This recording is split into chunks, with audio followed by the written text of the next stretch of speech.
Benar-benar. Oke, kenalin aku Frey dan ya nanti bakal ngobrol-ngobrol bareng sama Darian sama teman-teman juga semuanya seperti itu. Oke, thank you Kak Frey.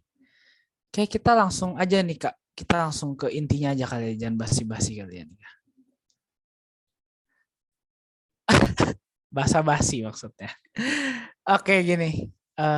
Kak Frey, ini kan kita judulnya adalah bertemakan the essential of public speaking. Nah, essential itu kan berarti suatu kepentingan ya, berarti yang utama. Nah, kenapa public speaking itu bisa kita bilang sebagai essential skill?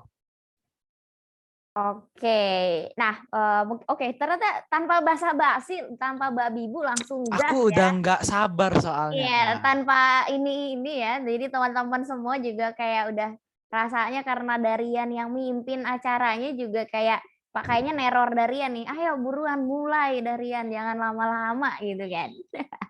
Nah, thank you for the question juga teman-teman mungkin udah ngeliat, mungkin buat sambil ngejawab pertanyaan Darian dan juga pertanyaan teman-teman lainnya mengenai public speaking, mungkin aku boleh nggak nih Darian untuk share screen karena ada beberapa hal yang nanti selain ngebahas terkait kenapa sebetulnya public speaking skill itu penting, aku juga akan ngasih gambaran dan juga tips sebetulnya gimana nih cara untuk meningkatkan dan juga mendapatkan public speaking skill yang baik tentu saja yang bisa kita mulai dari sekarang seperti itu. Boleh aku izin share screen?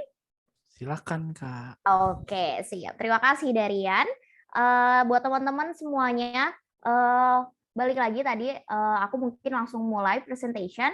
Salam kenal teman-teman semua, aku Frey. Saat ini aku menjabat sebagai public speaking mentor di salah satu program dari Global Millennial Group, yaitu Be Global, bernama Be Global Indonesia, dan aku ngajar 2 kelas, yaitu mengenai public relation dan juga public speaking. So if you guys tertarik di bidang atau mungkin memiliki ketertarikan lebih mengenai public speaking atau mungkin external relation dan lain sebagainya, so feel free to chat me atau mungkin ngobrol-ngobrol lebih jauh. Tapi karena kebetulan teman-teman PPIT Seamen pada malam hari ini dalam kegiatan night show, Day3-nya itu akan ngebahas mengenai mengenai public speaking ya, public speaking 101 dan kenapa sih itu menjadi sebuah esensi yang sangat amat penting untuk kita ketahui seperti itu.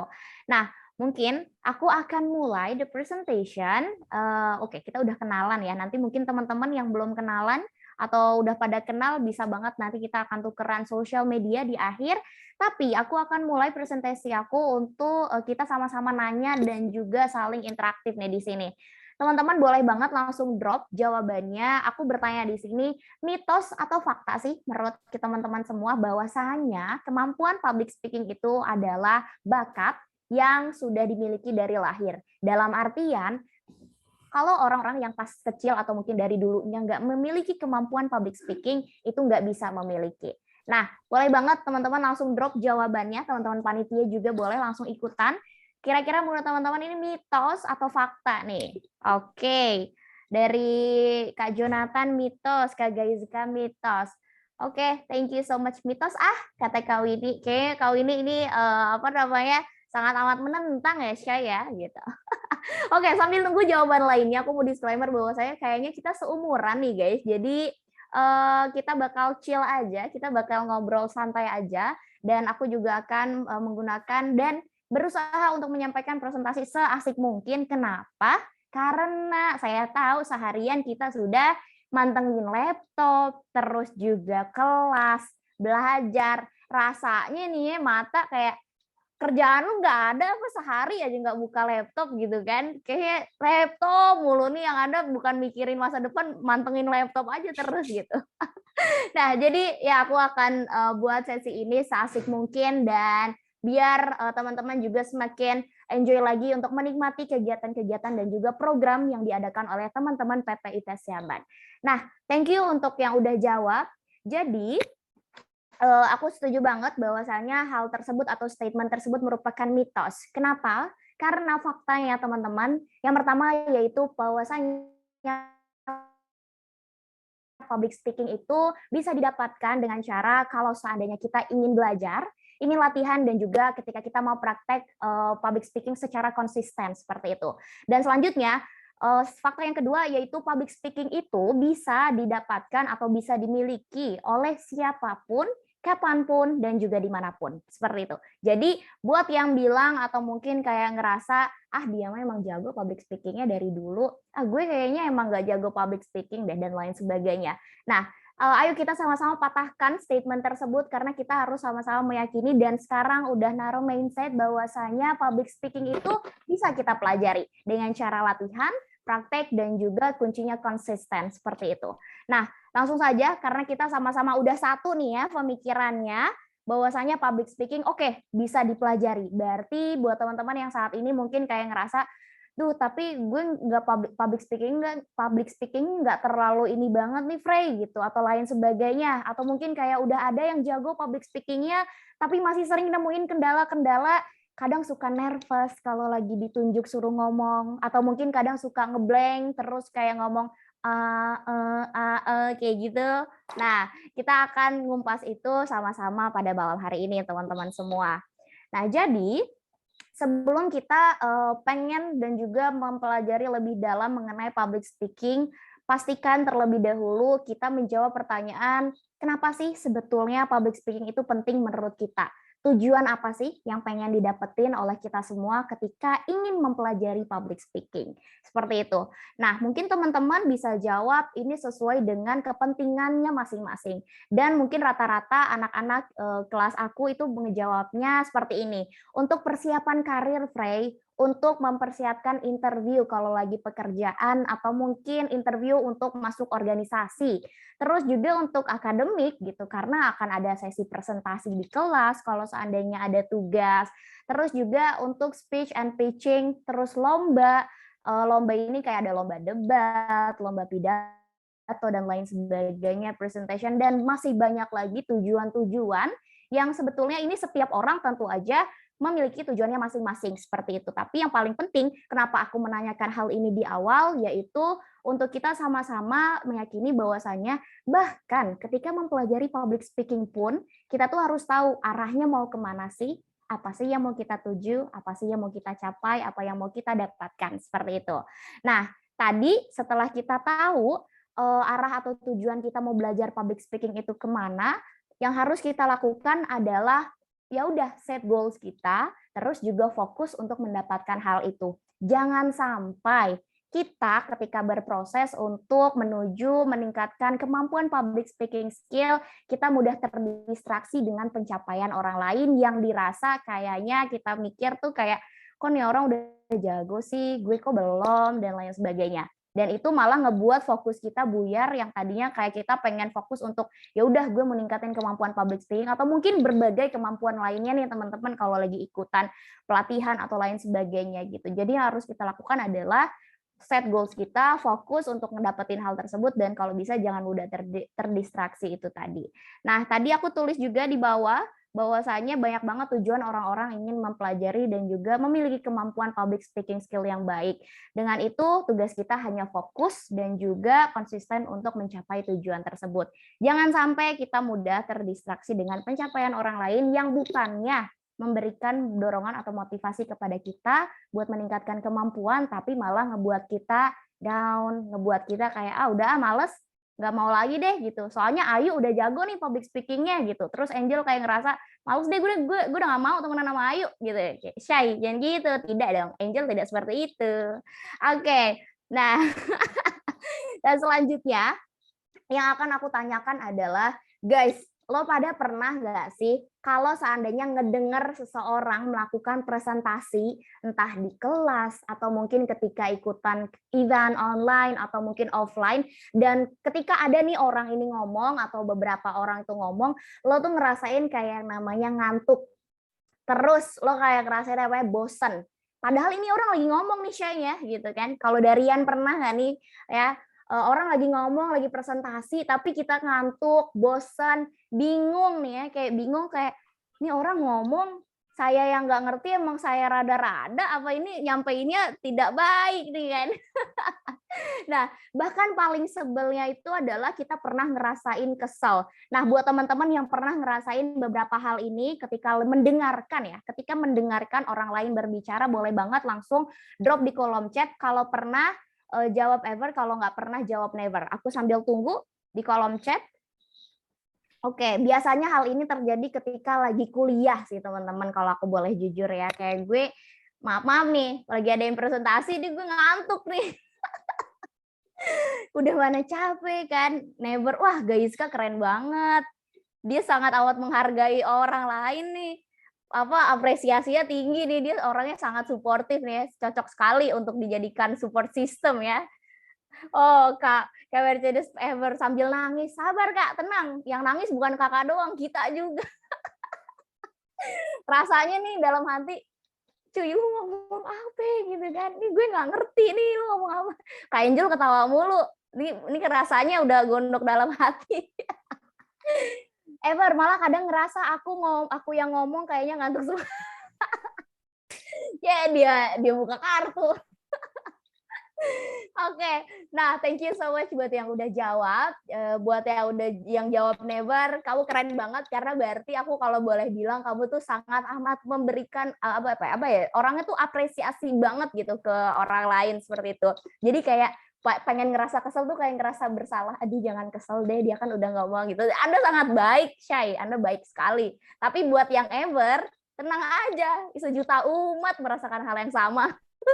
Udah mana kita nggak boleh ngomong kan, kita nggak boleh menyela nih kalau orang ini lagi ngomong tuh kayak, duh gue nggak ngerti nih, gue ngantuk nih, tapi kan kita nggak bisa, woi berhenti dong, lu ngomongnya berhenti, presentasinya gue nggak ngerti gitu kan, tidak bisa ya Syah gitu. Nah jadi kalau seandainya teman-teman pernah merasakan hal yang tadi aku sempat sebutin, itu kita perlu ketahui bahwasanya seseorang atau mungkin presentator atau public speaker yang pada saat itu menyampaikan sesuatu di depan kita, itu tuh belum melakukan yang namanya public speaking skill dengan kunci berbicara yang baik, teman-teman. Nah, maksudnya berbicara yang baik itu apa sih? Jadi, sebelum kita melangkah lebih jauh untuk kayak public speaking skill gue harus bagus nih. Nanti orang-orang kalau dengar harus terkesima dan bisa ngebuat mereka terpukau karena penampilan gue dan lain sebagainya. Hal yang harus kita lakukan terlebih dahulu sebagai dasar adalah please kasih atensi bahwasanya kita harus melakukan atau memiliki kemampuan berbicara yang baik. Yaitu atau mungkin kalau aku seringnya bilang adalah komunikasi yang baik adalah komunikasi yang berjalan secara efektif dengan 2 kunci atau 2 resep. Yang pertama yaitu resepnya kita harus taruh banget perhatian secara dalam dan juga melakukan persiapan dengan matang terkait isi penyampaian atau substansi yang ingin kita sampaikan. Contoh, kalau seandainya teman-teman pengen presentasi di kelas.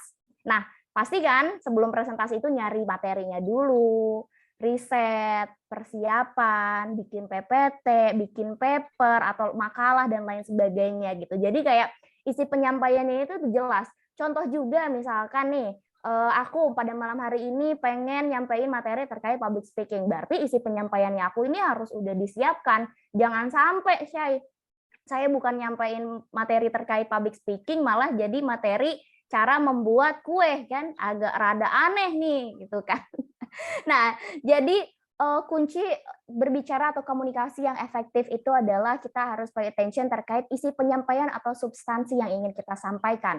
Nah, yang kedua itu adalah cara menyampaikannya. Jadi teman-teman banyak banget saat ini kita temukan mungkin teman-teman sendiri pernah kayak aku udah persiapan bagus kok materi yang aku sampaikan tuh udah kalau ibaratkan jurnal nih udah standar internasional, Syai, gitu kan, bukan Sinta 1, 2, 3 lagi gitu. Udah luar angkasa malah nih gitu kan. Substansinya udah oke banget gitu. Tapi kenapa sih audiens aku masih ada yang ngantuk, audiens aku masih ada yang nggak dengerin atau lain sebagainya. Nah, mungkin di faktor yang kedua atau di kunci yang kedua ini yaitu cara menyampaikannya. Gimana sih kita sebetulnya kalau seandainya pengen nyampein pesan atau mungkin menyampaikan presentasi yang audiensnya itu seusia sama kita, seumuran sama kita. Terus gimana kalau seandainya kita pengen menyampaikan presentasi yang audiensnya itu mungkin usianya di atas kita, di mana acara tersebut mungkin bisa dibilang formal atau semi formal seperti itu. Nah, jadi yang paling penting ini adalah di komunikasi yang efektif itu keduanya itu harus berjalan secara beriringan. Nggak bisa kita tinggalin salah satunya. Kalau kita ngerasa, ya udahlah fokus aja ke substansinya, cara menyampaikannya atau mungkin tips and trik terkait gestur dan lain sebagainya itu kayak yang penting isinya aja gitu. Atau mungkin kayak teman-teman ngerasa satu aja yang perlu diperhatiin yaitu cara menyampaikannya, tapi apa ya isi penyampaiannya itu kayak nggak jelas gitu. Kalau bahasa anak sekarang ya, yang sering ikutan webinar tuh daging banget sih bahasanya gitu kan. Ini yang senyum-senyum kayak sering banget korban webinar ya. Makasih ya Kak, penyampaiannya sangat amat daging gitu. Yang sering jadi moderator nih biasanya. Daging banget Kak penyampaiannya, luar biasa gitu. Nah, jangan sampai dagingnya ini hilang. Jadi itu untuk berbicara secara efektif. Nah, terus gimana caranya? Ini jangan sampai si Freya ngomong doang tapi ngebuat gue bingung. Gimana gue memiliki kemampuan komunikasi yang efektif ini gitu. Nah, oke, kita langsung ke materi pertama, yaitu ini jangan sampai saya ngasih gambar burger, langsung ada yang buka aplikasi pesan makanan, mesen, ya. Kita kelas dulu, kita sesi dulu, Syai, sabar, jangan sampai ada yang lapar duluan. Saya juga belum makan nih, tenang aja. Oke, nah jadi gue ngasih gambar burger di sini, itu gue oke mungkin ada yang nggak suka burger, tapi biasanya orang kalau beli burger itu kayak rasanya beda kalau seandainya kita cuma makan nasi pakai mie gitu. Biasa nih kalau burger kan radanya rasa terus juga harganya kan sangat cukup, yang walaupun nggak mahal-mahal banget sih kalau menurut Ayu gitu, tapi buat saya ya sebagai anak kos gitu kan, kalau beli burger sekali rasanya nih nggak makan seumur hidup, nggak, lebay banget seumur hidup, seminggu lah paling. Ya, kalau beli burger itu pasti ketika kita makan itu nggak hanya sekedar makan doang, tapi kita pasti bakal nikmatin kan. Jadi kayak kita, aduh ini rotinya empuk gitu, terus ada bumbunya, terus ada dagingnya luar biasa nih ya, terus juga ada sayur-sayurannya dan lain sebagainya. Jadi si burger itu tuh kita nikmatin, bukan hanya sekedar makan. Nah, analogi itu gue pakai juga dalam mengenai public speaking. Jadi teman-teman, public speaking itu bukan hanya sekedar ngomong doang gitu. Jadi public speaking itu kayak jangan sampai ada teman-teman yang saat ini merendahkan jurusan kayak ilmu komunikasi atau lain sebagainya yang ngebahas kayak ya lah komunikasinya bisa gitu. Shy, tidak semudah itu, tidak serendah itu. Lu nggak tahu ya kalau punya hubungan dengan anak-anak komunikasi, ini komunikasi sebagai kunci berjalannya hubungan itu akan berjalan dengan lancar. Kita sesi curhat di sini karena malam Minggu ya. Tadi sempat disinggung sama siapa ya tadi ya yang nyinggung nih, malam Minggu kok ikutan webinar, malam Minggu tuh jalan gitu, kayak oke, tenang saja, setelah sesi bersama PPIT Siaman, teman-teman komunikasinya akan semakin mantap ya, tenang aja gitu. Nah, jadi public speaking juga harus sama seperti burger, di mana ketika kita melakukannya, itu kita harus menikmati ketika kita ingin melakukan public speaking. Begitu pula juga dengan pendengar kita. Pendengar kita juga jangan hanya sekedar jadi pendengar yang mendengarkan apa yang kita sampaikan. Tapi para pendengar kita juga harus menikmati public speaking yang kita lakukan, seperti itu. Nah, gue juga ngasih gambaran karena substansi atau mungkin urutannya ketika kita ingin melakukan public speaking, di mana ada pembukaan, ada isi atau si daging tadi nih ya, anak-anak webinar can relate, guys. Terus sama bawahnya ada roti nih. Nah, mungkin kayak teman-teman nanya, cuy, tapi burger gue mohon maaf nih, burgernya ala-ala Siska Kol yang ada emasnya gitu. Sebut nama gue boleh gak sih? Yang ada emasnya, yang ada sausnya, yang ada sayurannya, kok di sini nggak ada sih gitu. Terus kalau di public speaking masa nggak ada? Nah, jadi kalau di public speaking itu sendiri, gue menganalogikan roti atas sebagai pembukaan atau pendahuluan itu penting banget. Kenapa? Karena 3 sampai 10 detik pertama itu menentukan perhatian audiens terhadap apa yang akan kita sampaikan. Jadi kita bakal bisa nggak sih untuk narik perhatian audiens itu di detik-detik pertama. Nah, selanjutnya adalah yang nggak kalah penting yaitu isi atau si daging ini. Daging kan bagian paling nikmatnya ya gitu kan, walaupun ya intinya isinya lah gitu. Ini adalah substansi atau hal yang pengen kalian sampaikannya itu ada di sana gitu. Di public speaking itu akan urutannya itu setelah kita melakukan perkenalan, pembukaan dan lain sebagainya, dan baru nanti ditutup kesimpulan ini dengan quotes atau mungkin hal-hal yang akan gue sering tahu lagi Zoom kayak gitu, hati-hati kalau lagi kelas dosennya galak. Nah, habis itu kalau di kesimpulan penutup ini jangan sampai kayak kita tidak memberikan kesan yang baik. Nah, tadi aku sempat mention. Terus kalau di burger kan ada apa ya, mayones, terus juga ada saus, ada sayur-sayuran, atau mungkin ada emasnya kalau kita burgernya masak burger sultan cek gitu, kayak gitu. Nah, itu di mana, Frey gitu. Kalau di public speaking hal itu masuk ke, atau mungkin kayak kalau gue boleh bilang masukin ke intonasi kita, volume berbicara kita, gestur tubuh kita, mimik wajah kita, terus juga interaksi kita bersama dengan audiens. Jadi itu kan pelengkap-pelengkap ya guys ya. Maksudnya kayak burger tanpa roti rasanya nggak bisa kita bilang sebagai burger. Nah, public speaking tanpa pembukaan dan juga tanpa penutup atau mungkin tanpa daging atau tanpa isi, yaitu tidak bisa dikatakan sebagai sebuah communication seperti itu. Nah, tapi kalau seandainya pelengkap-pelengkap itu kan rasanya kalau ada lebih nikmat nih. Nah, kalau seandainya kita menggunakan atau mengatur volume berbicara, ketika kita melakukan public speaking itu juga rasanya akan lebih nikmat didengarkan oleh para pendengar kita atau mungkin oleh para audiens kita. Nah, selanjutnya nih yang tadi gue sempat mention juga pengaruh volume atau mungkin di sini berperan kalau di burger itu sebagai sayuran dan juga saus-sausan tadi ya. Jadi teman-teman tahu nggak sih bahwasanya volume berbicara ketika kita sedang melakukan presentasi atau mungkin ketika kita sedang melakukan speech dan lain sebagainya di depan para audiens itu ternyata mempengaruhi fokus audiens kita.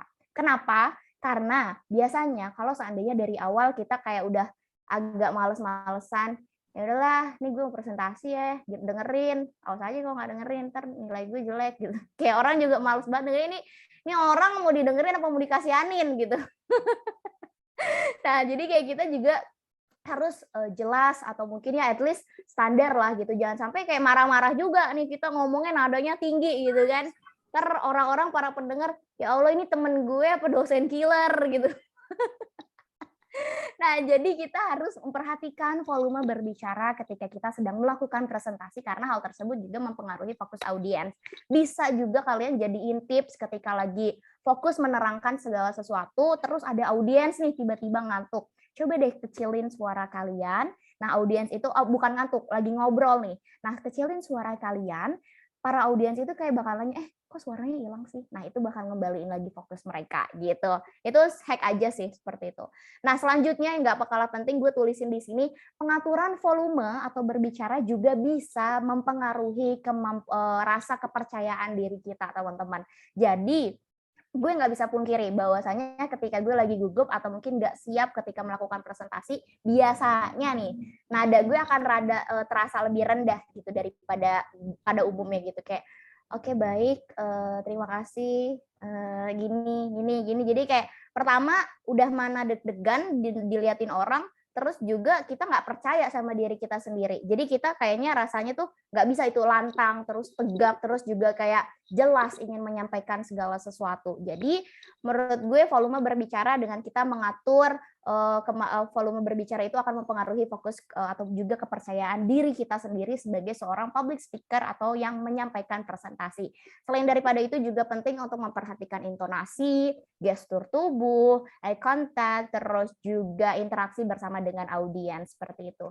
Nah, poin selanjutnya adalah gue mau ngasih 3, kan tadi gue janji ya di awal, kayak Darian, kenapa sih nih public speaking tuh jadi esensi yang sangat penting banget, Frey gitu. Gue kan rada di teror ya Shay sama Darian tadi, kayak nih jujur aja gue deg-degan nih kalau nggak ngejawab, ntar Darian ngechat gue, pertanyaan gue belum dijawab gitu. Nggak dong, Darian tidak seperti itu. Tenang semua, jangan langsung berpikiran negatif ya. Nah, selain daripada itu, gue juga pengen ngasih tips atau rahasia versi gue nih ya, ketika teman-teman pengen nge-improve kemampuan public speaking. Yaitu yang pertama, ketika teman-teman pengen menyampaikan atau diberikan kesempatan sebagai seorang public speaker, baik itu memberikan materi, atau mungkin diberikan kepercayaan untuk memandu satu acara, atau mungkin kayak ya presentasi biasa lah, seperti itu. Apa sih yang harus dipersiapkan? Yang pertama adalah materi. Kalau teman-teman ingat, ini adalah bagian dari isi penyampaian, terus juga mungkin bagian dagingnya itu tadi. Jadi materi itu lo tuh harus benar-benar siapin. Sesimpel lo walaupun cuma sebagai atau dikasih kepercayaan sebagai seorang MC doang, itu kayak ada loh materi yang harus disiapin, entah cue card, atau skripnya yang berisikan kayak nanti gambaran acaranya itu seperti apa, berarti gue harus benar-benar mempersiapkan dan lain sebagainya. Atau mungkin kayak teman-teman dikasih kepercayaan untuk ngisi satu acara nih yang ngebahas topik tertentu. Teman-teman juga diharapkan untuk mempersiapkan materinya. Jadi jangan sampai nanti kayak pas pengen nyampein segala sesuatu tuh malah ngomongnya jadi apa ya, bahasanya ini ngalor ngidul, Syai. Ini nggak tahu nih gue teman-teman PPT Siamen tahu nggak bahasa ngalor ngidul? Taunya kan itu bahasa apa ya, bahasa ngalor ngidul apa sih, bahasa Jaktim ya, bahasa Jakut. Ayo kita doang yang tahu yuk. Nggak udah tahu mereka mah. Ya ngalor ngidul tuh ya kayak kemana-mana gitu, Syai. Jadi nggak fokus apa yang pengen kita sampaikan, poinnya tidak tersampaikan, dan materi ini juga berupa tadi yang aku sempat mention, entah paper, presentation dalam bentuk PowerPoint, terus juga script, jawaban-jawaban seperti itu. Ini jawaban-jawaban itu maksudnya ketika teman-teman pengen ngelewatin atau bertujuan melakukan public speaking ini ketika pengen menjawab pertanyaan interview. Nah, berarti teman-teman kayak setidaknya sebelumnya udah kayak mempersiapkan. Biasanya pertanyaan interview itu ditanya, bisa jelaskan nggak kelebihan dan kekurangan kamu dan lain sebagainya. Jadi kayak jangan sampai lu jawab nih, kelebihan saya adalah saya bisa menggunakan sosial media 24/7, yaitu saya bisa nge-scroll TikTok dari pagi hingga malam gitu. Syai, tidak seperti itu ya, gitu kan. Ada hal lain yang bisa kita banggakan di diri kita. Misalkan kayak kita orangnya yang suka belajar, cepat mempelajari hal baru dan lain sebagainya. Intinya apapun peran yang nanti lo akan hadapi dalam hal public speaking, baik MC, public speaker, atau apapun itu, atau calon kandidat yang ingin melalui tahapan interview, pasti ada materi yang akan lo hadapi dan lo harus persiapkan materi tersebut. Nah, selanjutnya adalah tips dari gue, mungkin ini rada-rada kayak lo mungkin ngerasa, apa sih ya jelas banget, tapi gue boleh banget bilang bahwasanya berpikiran positif atau kayak ngasih afirmasi positif kepada diri kita, oleh diri kita dan untuk diri kita itu ternyata itu sangat membantu kita untuk meningkatkan entah kepercayaan diri dan juga kemampuan dan ya nanti hasil yang akan lebih maksimal dibandingkan kita terus ngasih pikiran-pikiran ke dalam diri kita, gue mah nggak jago public speaking-nya, paling ntar gue gagal, paling gini, salahin terus diri lo nih, udah tahu nggak ada yang dukung gitu, bohong, bercanda, udah tahu susah nyari support system kan, Syai gitu, nyari ayang tuh di era gempuran saat ini tuh susah, kita harus menjadi ayang untuk diri kita sendiri, nih yang kaget rasanya main TikTok semua, FYP kita sama semua ya. Nah, jadi nggak ada salahnya untuk kita memberikan afirmasi positif bahkan untuk diri kita sendiri, melalui diri kita dan juga untuk diri kita. Jadi gue mungkin kalau lo semua masuk ke dalam kelas gue selalu bilang, jadikan komunitas kelas kita itu bukan hanya sekedar kelas untuk belajar bareng public speaking, tapi kita harus sama-sama ngejadiin ini sebagai sebuah komunitas yang memberikan feedback satu sama lain berupa support system, terus juga memberikan dukungan, apresiasi sekecil apapun, dan lain sebagainya. Karena hal ini secara nggak langsung kayak yang sebelumnya kita ngerasa public speaking tuh susah ya, atau lain sebagainya kayak masih asing banget buat gue, atau mungkin kayak gue udah bisa, tapi kok tiba-tiba sekarang gue udah nggak selancar dulu lagi, padahal dulu gue udah bisa, dan ya seperti itu. Ini tuh penting banget kayak buat setidaknya ngeyakinin alam bawah sadar kita, oh gue bisa kok selagi gue mau, atau mungkin kayak gue bisa kok karena gue ngedukung diri gue sendiri, atau mungkin lo berikan dukungan kepada orang lain dan nanti lo akan dapat feedback yang sama dari orang lain seperti itu. Nah, itu tips kedua atau mungkin rahasia kedua gue, dan gue mohon jangan disebarkan karena ini ini ya keren banget untuk khusus buat 29 orang aja, yang 28 orang yang ada di Zoom ini. Jadi kayak guys, lo gratis ya dapat ini, kita jangan spill kemana-mana ya gitu, bohong, canda.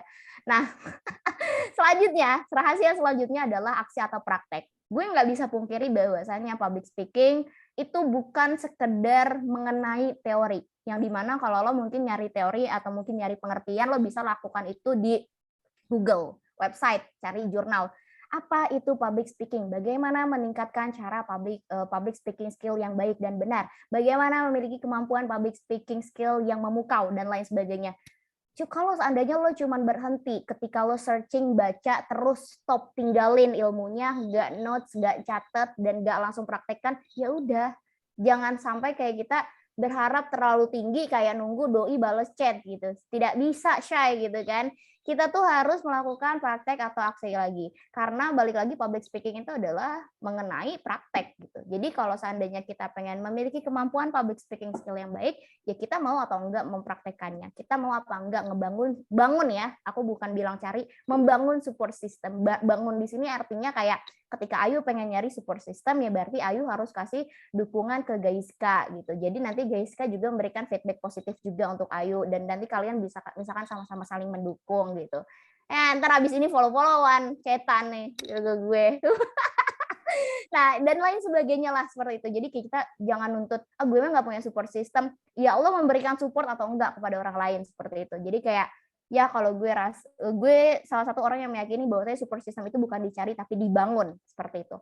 Nah, kok jadi nyinggung yang kedua? Intinya aksi dan praktek. Nah, praktek ini mungkin beberapa hal yang mau gue notes juga adalah please perhatikan kontak mata. Saat ini mungkin lagi online, lo bisa untuk naruh perhatian lo ke kamera atau mungkin kayak tatap nih satu-satu ketika gue lagi pengen ngajak ngobrol. Ada Lorenda, ada Winnie yang dari tadi nggak gue sebutin karena yang tampil di gue cuman Ayu sama Darian doang. Terus ada Angel yang pindah tempat ternyata, terus ada Kak Gaiska juga yang on cam dari tadi seperti itu. Dan ya bisa lakukan kontak mata dan juga interaksi yang aktif bersama dengan pendengar lo. Selanjutnya juga bahasa tubuh, ini ya biasa adalah orang-orang yang kayak kalau ngomong tuh nggak bisa nih tangannya diem karena buat memberikan analogi, misalkan kayak dari sini ke sana, terus gini kayak apa sih, padahal mau TikTok kan ini gue sebenarnya tau nggak sih yang darah riri itu, bukan ya, ke sana mulu nih Freya. Nah selanjutnya adalah intonasi yang tadi gue sempat bilang, terus juga interaksi dengan pendengar dan ajukan pertanyaan juga penting. Jadi ya sesekali kalian kalau seandainya pengen ngedapetin attention dari para pendengar atau audiens, boleh banget ajak ngobrol mereka seperti itu.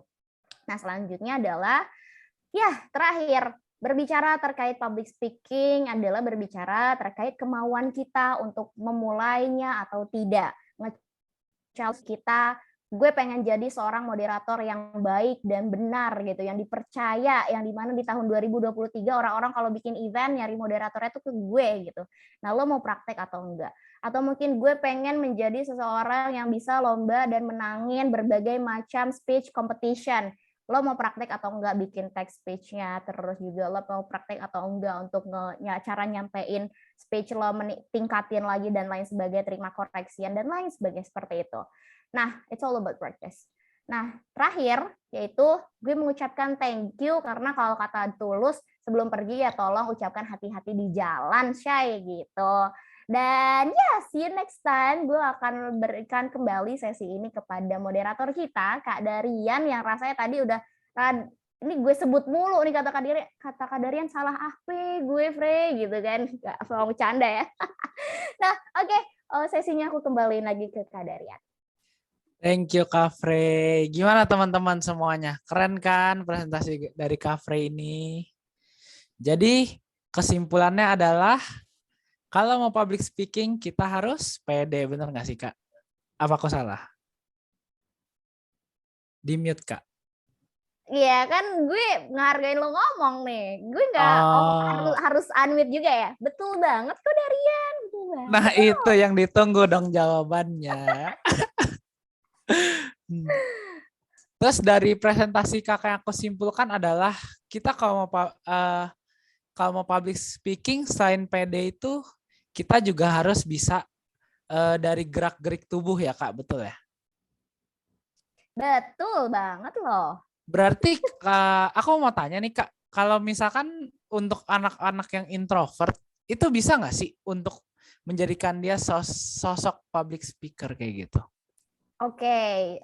Wow, keren banget nih pertanyaannya karena mungkin kayak orang-orang ngerasa public speaking hanya untuk mereka yang extrovert gitu ya. Ramai juga kan sempet ya, kita kayak gue sebagai orang introvert kayak ngerasa aduh nggak bisa deh, gue gemeteran duluan nih, udah pengen ke toilet aja rasanya gue ngebayangin disuruh ngomong depan umum gitu kan. Nah jadi kalau menurut gue pribadi ini sama halnya dengan mitos atau fakta yang tadi gue sempat mention bahwasanya public speaking ini bukan hanya, iya ada orang-orang yang diberikan bakat itu memiliki kemampuan public speaking skill yang baik. Tapi menurut gue public speaking itu bisa kita latih. Begitu pula juga dengan public speaking tidak hanya berpihak kepada mereka yang extrovert. Tapi kita yang introvert juga bisa seperti itu. Cuman mungkin kayak ngerasa gambarannya public speaking itu kan karena publik ya, depan umum gitu, dimana kalau extrovert itu nge-charge energinya itu ya ketemu sama orang-orang baru atau mungkin orang-orang banyak. Nah introvert ini kayak nge-charge energinya ketika dia sendiri dan energinya akan terkuras ketika dia bertemu dengan orang banyak. Itu perihal seperti itunya aja sih. But overall terkait public speaking skill itu sangat amat friendly nggak tuh bahasanya buat introvert dan juga buat extrovert seperti itu.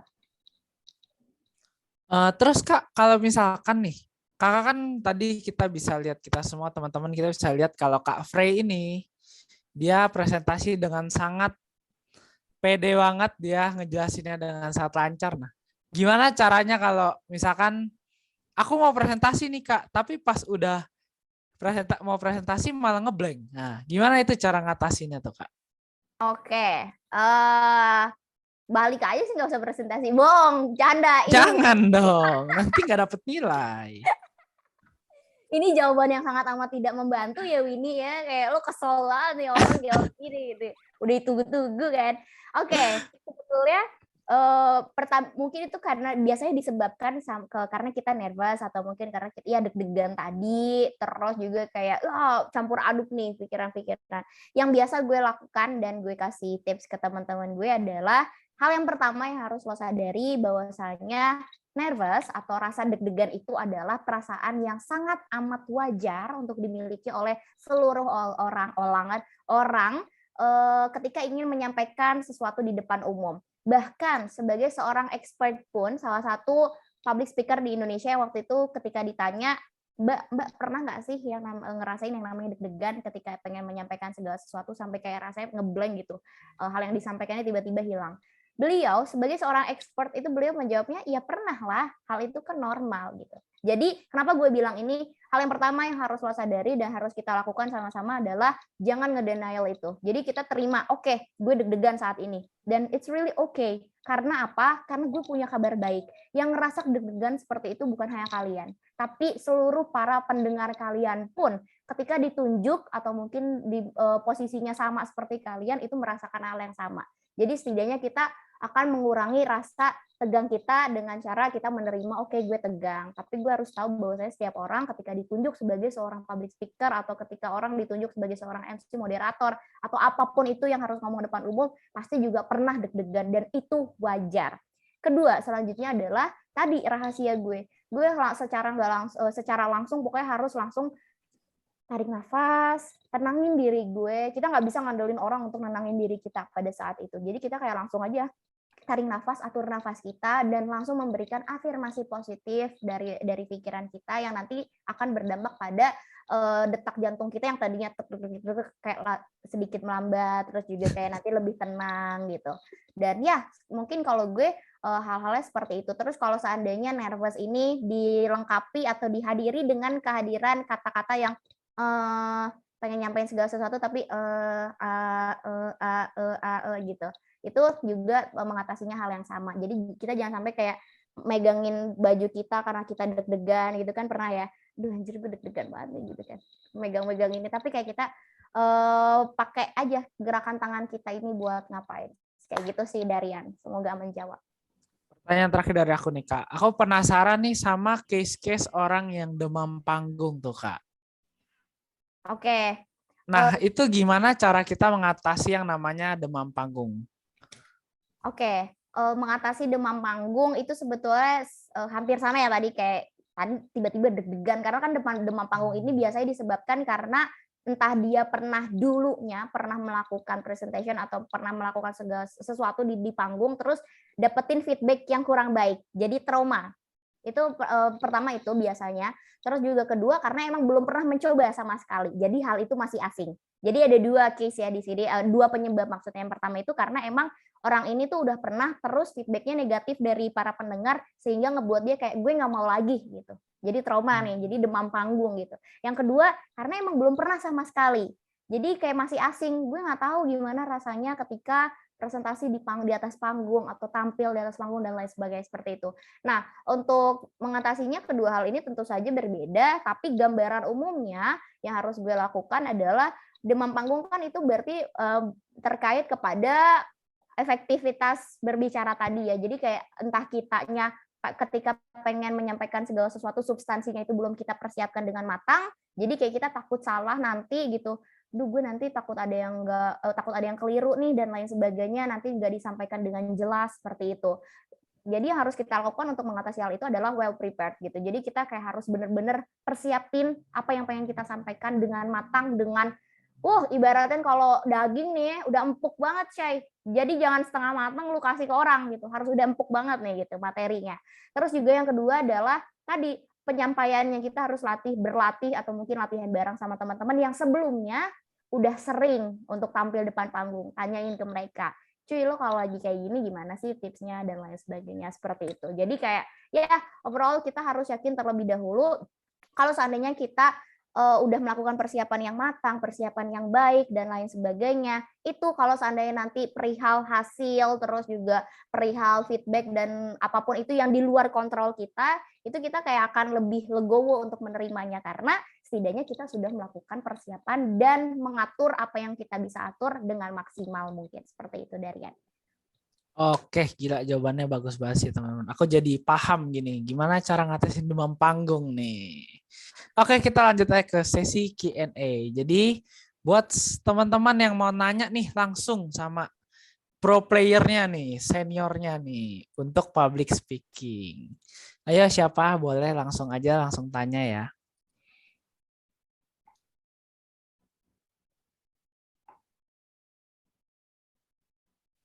Kalau mau tanya raise hand dulu ya, terus langsung open mic. Atau enggak tulis di kolom chat juga nggak apa-apa teman-teman.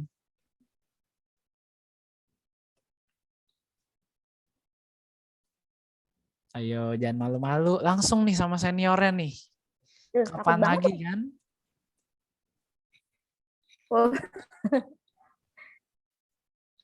Aduh, rasanya nih yang ngomong gini nih yang lebih pro lagi nggak sih, Darian? Wah, aku no comment deh Kak. No comment sih ya, kita nggak ikutan. Oke, gimana nih? Mungkin kalau yang mungkin masih pada kayak bingung kali ya mau nanya apa. Gimana kalau kita yang tanya, Darian? Kita kan tipe-tipe dosen yang nyebelin. Oh bukan, enggak ya. Ternyata ada murid yang lebih nyebelin nih Kak. Mau nanya dia. Oke, jadi gue yang ngelit acara ya boleh dari.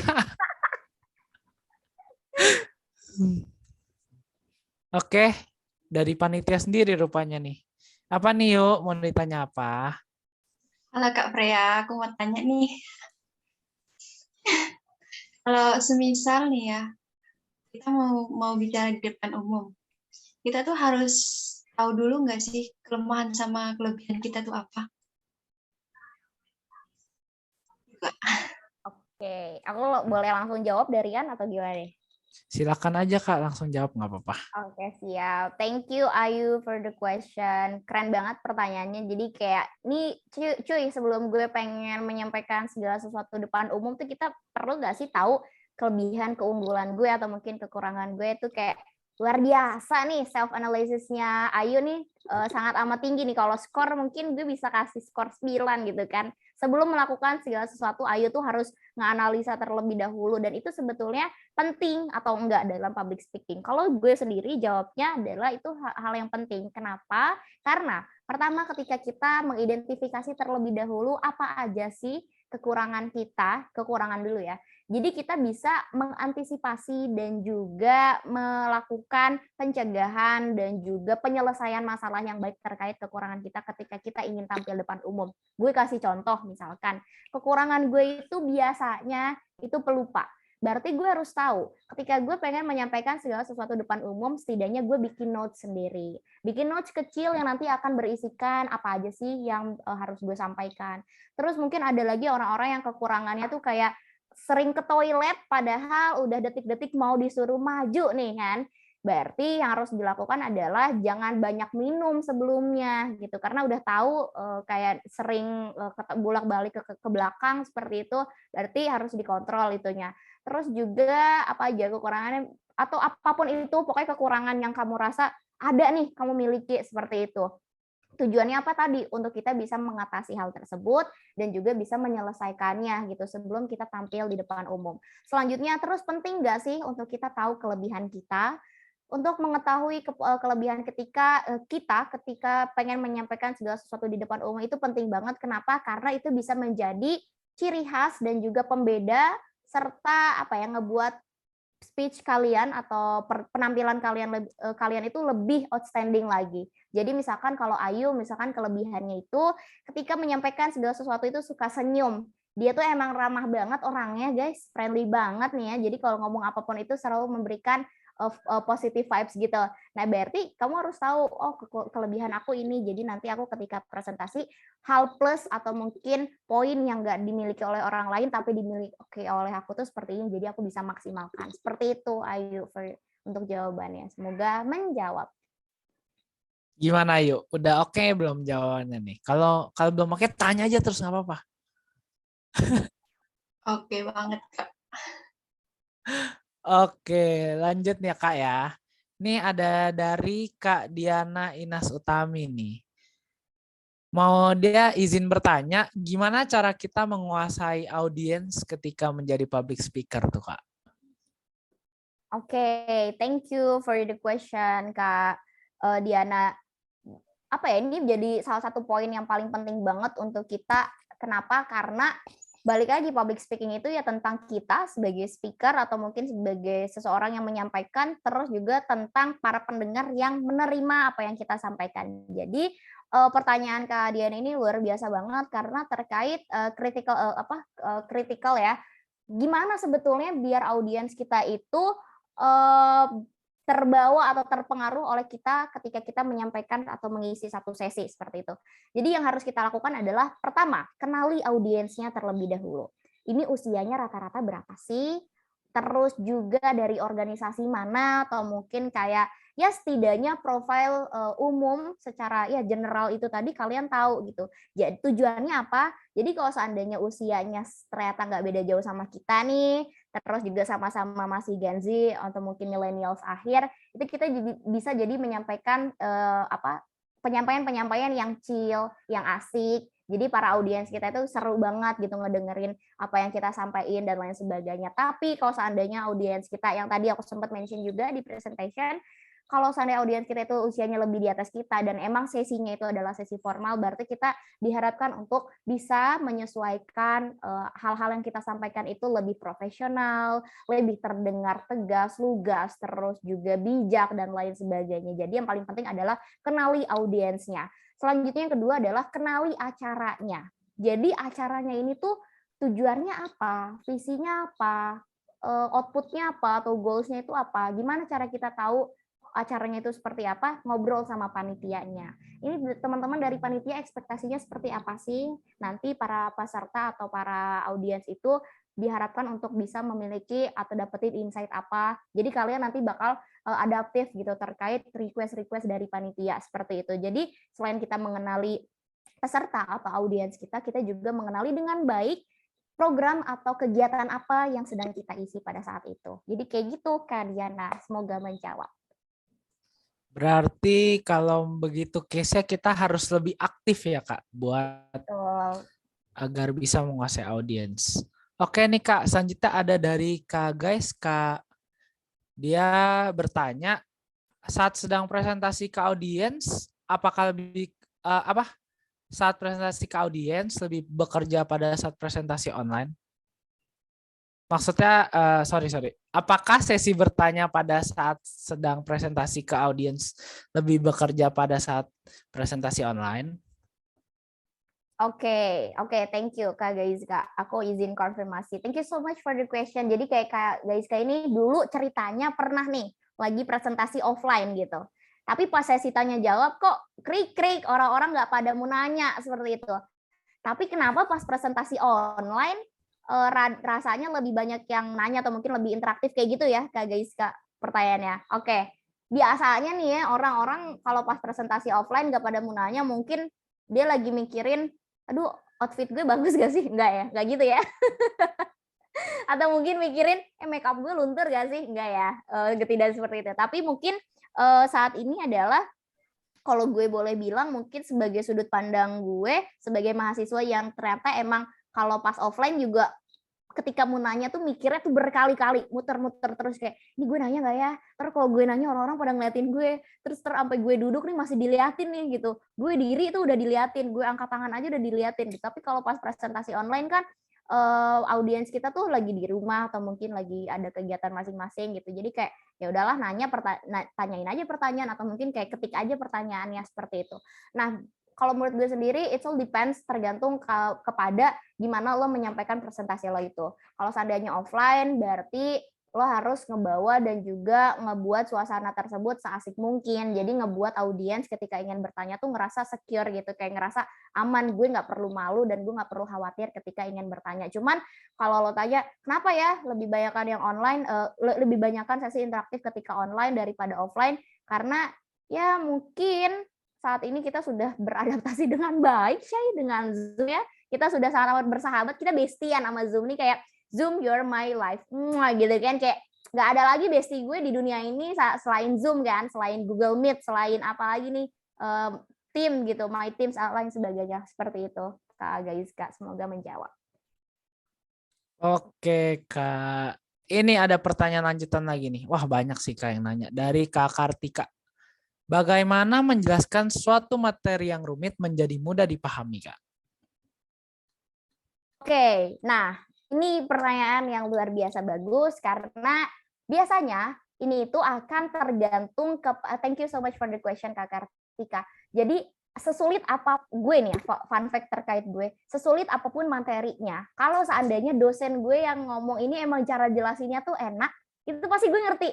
Tapi beda hal lagi nih, segampang apapun materi, tapi kalau orang yang ngejelasin ke gue tuh kayak ngomongnya tuh muter, terus gue kayak ya Allah ini gue dosa apa ya? Gue kayak nggak nangkep nih materinya gitu kan. Nah, jadi pertanyaan Kak Kartika ini luar biasa karena terus gimana nih kalau seandainya kita yang diberikan kepercayaan untuk memberikan materi atau segala sesuatu sehingga para pendengar kita bisa menerimanya dengan mudah gitu kan. Jadi yang pertama yang harus kita lakukan adalah tadi aware lagi bahwasannya akan ada struktur-struktur ketika teman-teman menyampaikan segala sesuatu, yaitu dimulai dengan pembukaan, isi, penutup, terus juga kita harus fokus kepada bagian-bagian dari pelengkap dari burger itu tadi, ada sayuran, ada saus, terus juga ada lain sebagainya, yaitu kita mengatur intonasi berbicara kita mengatur fokus audiens kita, terus juga kita melakukan sesi-sesi interaktif untuk menjaga kefokusan audiens terhadap apa yang kita sampaikan. Selain daripada itu juga kita jangan sampai melakukan komunikasi yang ngomong sendiri gitu. Ketika teman-teman sedang melakukan presentasi, tapi kayak teman-teman ngomong sendiri aja, bodo amat orang-orang dengerin apa enggak gitu. Jangan seperti itu ya, Syai gitu. Ingat, ada orang yang mendengarkan kalian gitu. Kuncinya apa? Aku punya tips yaitu buat para pendengar itu membayangkan terus juga menjawab tapi dalam diam. Contoh, misalkan aku akan ngebuat teman-teman bayangin deh, kita lagi hari Minggu nih. Bayangin hari Minggu terus hujan, terus sore-sore kita nggak ada kerjaan, nggak ada PR.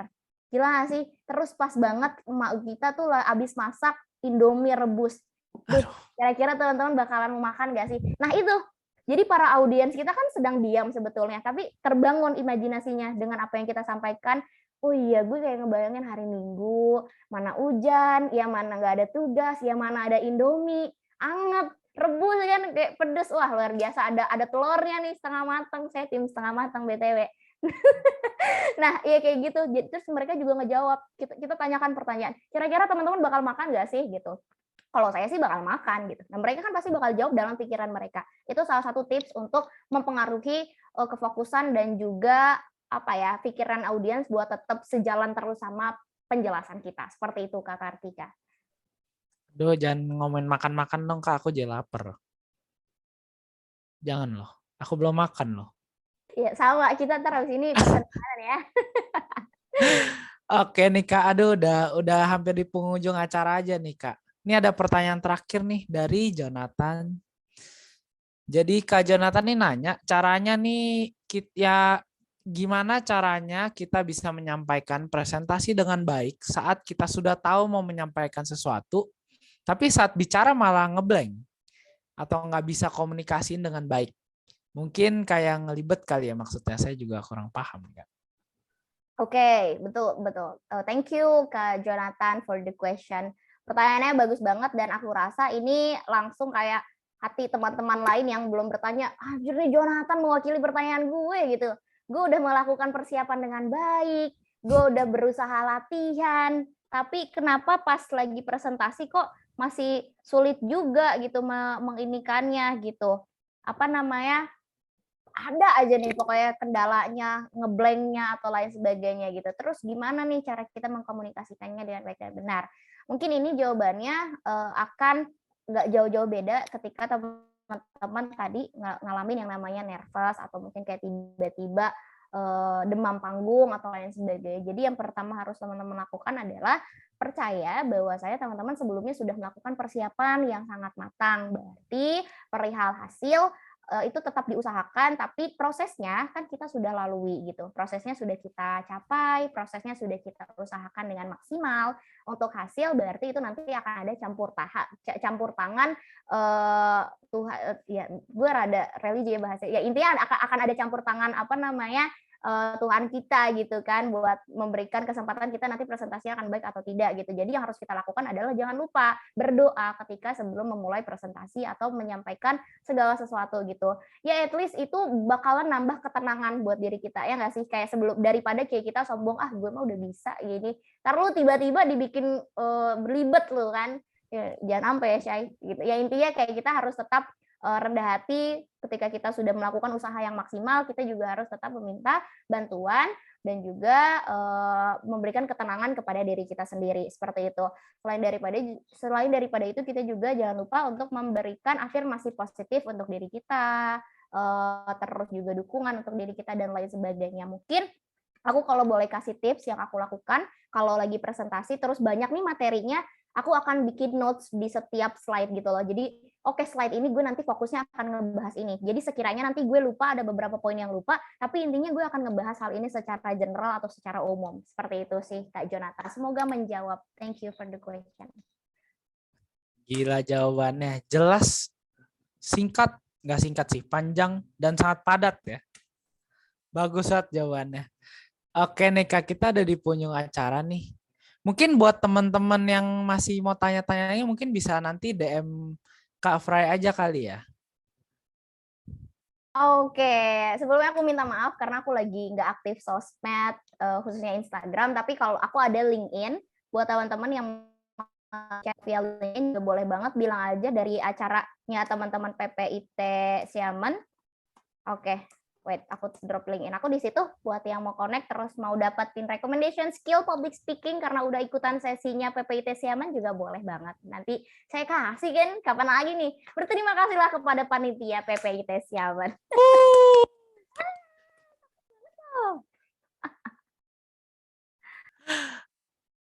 Oke, dilihat tuh dari komen-komen jawabannya. Thank you Kak, daging banget penjelasannya nih. Waduh, emang ya.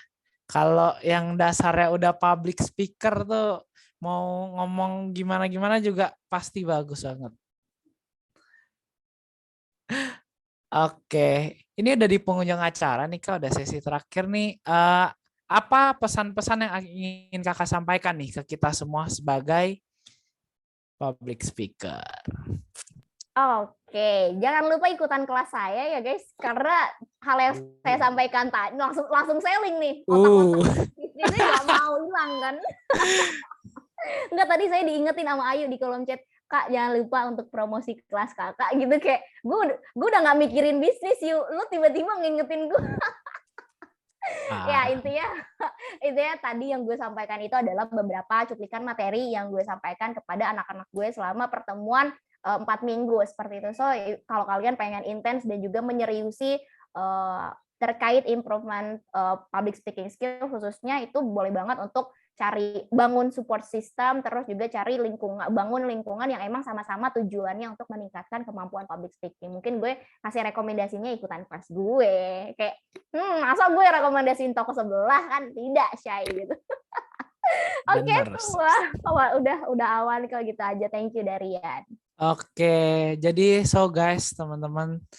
Dan sebelumnya thank you banget buat Kak Fry. Terus juga thank you banget buat media partner kita, ada dari PPIT Chengtu, PPIT Fuzhou, PPIT Liuzhou, PPIT Nanjing, He Fei Lan Zhou, Sejia Wuhan Xianing, sama PPT Hangzhou, Suzhou, dan Permit Beijing. Thank you banget udah bantu kita buat menjadi media partner kita, dan thank you banget buat public speaker kita yang keren nih, Kak Frey. Oke, so guys, ini kita sudah tuh di kolom komen boleh di follow ya IG-nya di @pptsyaman dan @globalmillennialgroup. Dan itu juga ada link-in-nya Kak Frey. Buat yang tadi belum sempat dijawab pertanyaannya di Frey Diva Mesya Shibaudin. Oke guys, thank you so much. See you in next episode. Sorry kalau ada belibet dan salah kata. Bye-bye. Thank you Darian. Keren banget bawain acaranya. Semangat terus ya. Terima kasih buat teman-teman semuanya. Sukses, sehat selalu. Buat yang lagi di Indo, selamat malam minggu, happy weekend. Aku izin live ya teman-teman semuanya.